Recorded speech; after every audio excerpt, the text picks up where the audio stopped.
It's indeed a pleasure tonight to be here with the Freeman family and with you.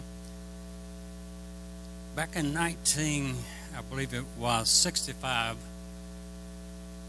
when I came back to Gastonia to pastor the 7th Avenue Church of God, which is now Union Road, a beautiful family was there, along with the mother and also a couple of the sisters.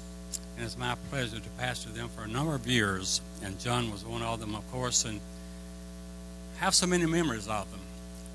And the thing that really stands out with me with John was he was always wanting to be involved. I remember the days that he worked with the fire department as a volunteer. I remember his first job, and then when he started his own in just a small tin building behind where he lived, and how it developed over the years through his leadership and his 3 sons.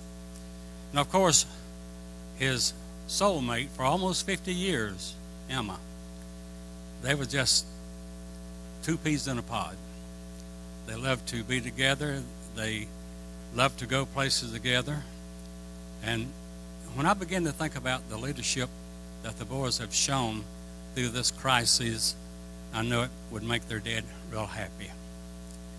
And I remember when we bought this property in 1970, and John was very active. And we had a member of our church by the name of Dottie Benoit who lost a son in a Halloween incident. A car ran over and took his life. So I talked with some of the members, and we decided, I think was one of the pacemakers in this starting, just having something at church on Halloween night to keep the kids off the streets. And I remember one year that John told me he turned away 100 and some cars. They just went on around because it wasn't anymore in those days. But John would always do anything that you'd ask him to. I do appreciate his memories so much. Also, the next thing I would like to thank God for because of John was because of his love for the church and the ministry and how he supported ministries that a lot of you know nothing about. But he was always there willing to do his part. And when I begin to think also about John, he took his marriage vows very, very seriously. And he and Emma, as I said a few moments ago, would have celebrated their 50th anniversary in just a few weeks. I know he'll be missed.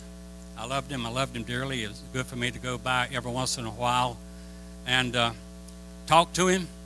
And I knew he loved me, but I knew that in the ministry I was 2nd, 3rd, or 4th, or 5th. I always knew that Jimmy was first.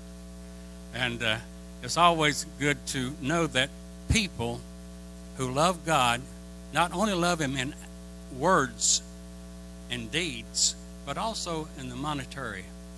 I remember when I was out in Arizona and was going to move back here, he called me and talked to me and wanted to know if I was sure if this is what I wanted to do.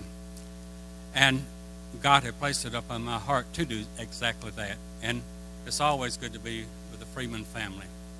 I like to read just a few scriptures and then I'll be seated. But John's name was John Asa.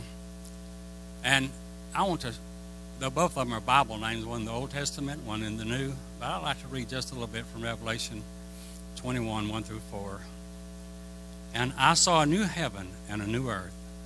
For the first heaven and the first earth were passed away, and there was no more sea. And I, John, saw the holy city, New Jerusalem, coming down from God out of heaven, prepared as a bride adorned for her husband. And I heard a great voice out of heaven saying, Behold, the tabernacle of God is with men, and he will dwell with them, and they shall be his people, and God himself shall be with them and be their God. And God shall wipe away all tears from their eyes, and there shall be no more death, neither sorrow nor crying, neither shall there be any more pain, for the former things are passed away.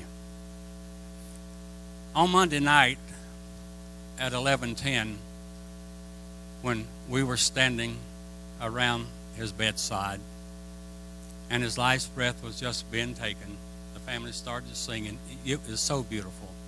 Some Bible verses were read. And there was rejoicing that he was in pain no more, that he was with his God. And that's what the family desires you to do tonight, just to worship God and celebrate the homecoming of this great man. And I tell you what, it is a celebration. When we know there'll be no more pain, man, that'll be good for me and so many of you in here tonight when we'll be there. But the best of all, we'll see Jesus, the one who brought John through and who will bring you and I through. May God bless you.